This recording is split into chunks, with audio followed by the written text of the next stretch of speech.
ప్రశాంతంగా ఉండనివ్వవా? ఛీ! బా ఈ టైంలో అమ్మ కాల్ చేస్తుంది ఏంటి? హలో మీనా, ఎక్కడున్నావమ్మా?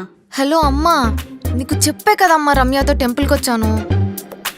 అదేనే, వెళ్ళావా లేదా ఇంకా అని.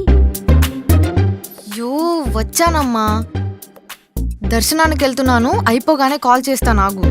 హలో హలో, నీ దర్శనం అవ్వగానే ఎక్కడికి వెళ్ళాలో గుర్తుంది కదా? అమ్మా గుర్తుంది, నువ్వు పదే పదే కాల్స్ చేసి విసిగించకు. ప్రశాంతంగా ఉండనివ్వవా గుడిలో కూడా? వెళ్తా కాదు, ఈసారైనా టైంకి వెళ్తావా? అమ్మా ఏమైనా నాకు గుర్తుంది, తిరిగి నువ్వు పదే పదే కాల్స్ చేసి విసిగించకు. ఎక్కడికి? వాగవే ఏంటో ఈ తల్లి. కాలం పిల్లలు పెళ్లి చేసుకో అంటే ఇల్లు పీకి అమ్మా పందిరి ఇంకా విసిగించకు ప్లీజ్, సరేనా?